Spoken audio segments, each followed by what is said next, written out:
Hello, everyone. Welcome back to the channel. Hope you're well. Thank you for joining me. Good to see you. And as always, I appreciate your support. I did a video probably 2 or 3 days ago now, actually. And here's the thumbnail for it. It is Keir Starmer won't last long.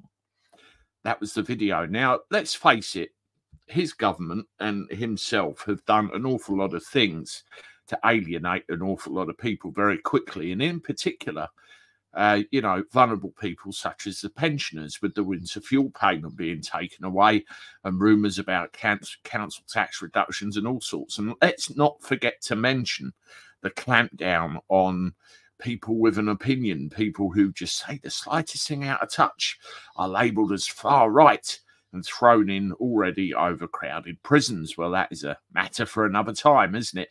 And the whole thing is looking like a complete disaster movie in the making. Now, there's many people that have come out and said many things. And, there's videos out there that imply that maybe the Labour wolves are prowling around thinking, hang on a minute, this guy's making our party look very, very bad. Could it be time to have him out straight away? Who knows what's going to happen? But what's important is what you had to say on that last video. And with this one, I want to go through some of your comments. So here we go. Right, the first on the list. Oh, God, I hate when YouTube does this, where it takes a name and it can't resolve it, and it just goes user, blah, blah, blah, blah, blah, blah. So you never know quite who you're talking to. So apologies for that.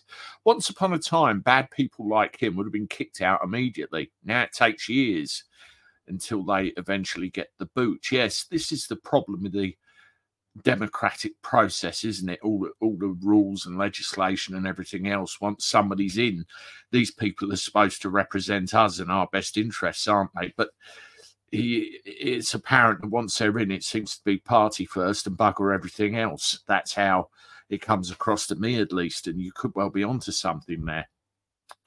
Let's have a look at the next one. Michael McCauley, he's lasted too long already. Yes, I think many people think that. Tam Malla, well put, Andy. I'm a 76-year-old with a wide circle of acquaintances, and I don't know a single person with a good word to say about Starmer. The sooner the pudendum is removed, the better for all. Yeah, I mean, I did a bit of work during the general election. I went out on the street with a couple of reform candidates, one of which there's some previous recordings on this channel. And, you could really get the feeling for what people thought of our, existing organisation of government, the way it is, and, where things should go from here. And what you hear on the street certainly paints a different picture to our reality now. And the way things are set up, the way things have always run, you think, hang on, something not right here. But, interesting times ahead. What could happen, aren't they? Next one, Dot Esther, not fit for purpose. That's straight to the point. I mean, he's getting a little bit flappy, isn't he? I mean, I mention a video right now that I noticed that Paz did, and I'll leave a link in the description for this, where it was, he didn't know what his job role was. When he was in PMQs with Sunak, he referred to him as Prime Minister 5 times, even though he was reading off a script. Very Joe Biden-esque, I thought. But you can have a look at that video where he discusses it. Andrew, Starmer equals woke fool, globalist tool. Yeah, somebody is pulling the strings somewhere. That's definitely. Footstep 247, good vid. Thank you very much. Appreciate it. I mean, all I do is just give my opinion and encourage discussion. That's what it's all about. Kurt Steiner, I'll give it 6 to 12 months. Remember the winter of discontent in the 70s? I do. They'll be out if stupidity continues. Well, I don't remember the winter of discontent in the 70s. I was born in the 70s, but kind of at the rear end of it. So not quite in that bracket old enough to remember all that going on. But I've certainly been told, and all the rest of it, about how hard it was. And, do we want to go back there? I don't.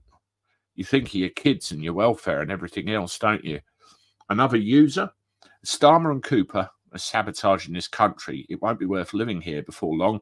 They should both be held to account for their actions and inactions. Yeah, video that's come out previous to this, I've spoken about Yvette Cooper and an emergency summit that she's called to discuss what's going on across the channel. And I think, yeah, right. I mean, you can go and have a look at that video and you can see what I have to say about it. And, you know, just decisions and this upcoming budget when we eventually get it, it's horrible. And people will take their money and they will take their wealth and therefore their jobs to other countries. And what will we be left with? Not a lot. Peter Russell, Starmer is dreadful, the worst prime minister for years. He should go. Doesn't he realise how unpopular he is? Yeah, it just doesn't work for me. And I notice as well, there's journalistic types, naming no names, that really bigged him up when the Tories were in. And they're very quiet right now. I wonder why that is. Clive, he's the spearhead of the beast system. Yeah, he's the front man, the one we see, definitely. Peter Lowell, well, he's only got 4 years and 10 months to the next election. Seems like an eternity, doesn't it? Michael Britton, it's already been too long for Starmer. That's the feeling here, isn't it? He will and will be re-elected. That's 354 SD. We need Marshall. We need new politics somehow, because the system we got now, I don't think we can vote our way out of this mess. I mean, your comment, Mark, goes hand in hand with the last one. He will be re-elected. Now, what you have to think, and I've said it many times on this channel myself, I am anti-establishment by nature. I actually come from a conservative voting family. And naturally, when you're an 18-year-old kid going into the ballot box for the first time, oh, yes, I'm going to vote this way because I don't know any different. Then for the next 10 or 20 years, you go through your life and you think, something's not right here. And certainly the last probably near decade, I suppose, I've really genuinely thought to myself, this doesn't work anymore. This is broken and it needs fixing. So, you know, the one that says he's going to get re-elected, there's so many that still believe the system in its current form. You know, if you vote anything else, you'll get Labour. Don't do that. So the Tories get him for a time. And then the same on the flip side. They just bat it between themselves. But there's a larger world out there and other possibilities. There's always possibilities of better. And we have to encourage that. We have to see that through. Otherwise, we're going to get stuck in the same rut for years. And for the sake of our country, it's not a good look, is it? Not a good look. Trisha Rogers, keep up the good work, Andy. Love your posts. Thank you, Trisha. Appreciate it. Stephen Dunn, Starmer is the most unpopular person in the UK today. Most of his party are equally despised. Cooper, Khan, Reeves, Miliband, all scum, all liars, all crooks, all anti-British and all power mad, and all in jobs that they aren't capable of doing. I mean, I haven't started on Miliband yet, but you look at all this garbage they're coming out with our energy and everything else. Stephen Dunn, lasted too long already. It's the sentiment here, isn't it, really? Murgatroyd Arbiter, something or other. Sorry if I mispronounce that. So many cowards who want to pretend it's not happening.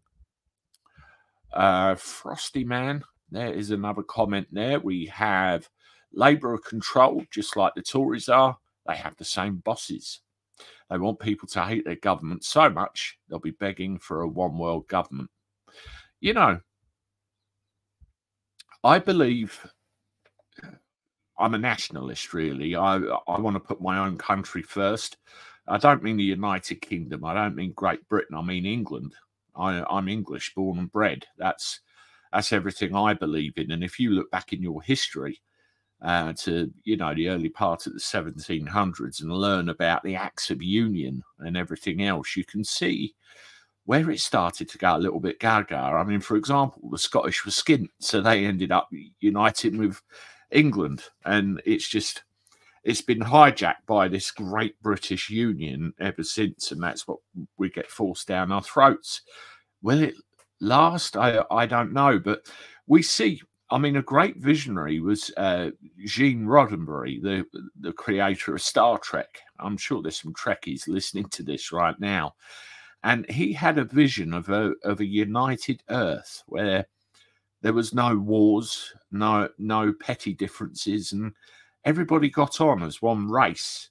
Now, that getting on as one race would be an ideal situation, wouldn't it? And I think we're a long way from that. I really do. But the idea of a all-powerful, one-world, autonomous government controlling everything everywhere all of the time,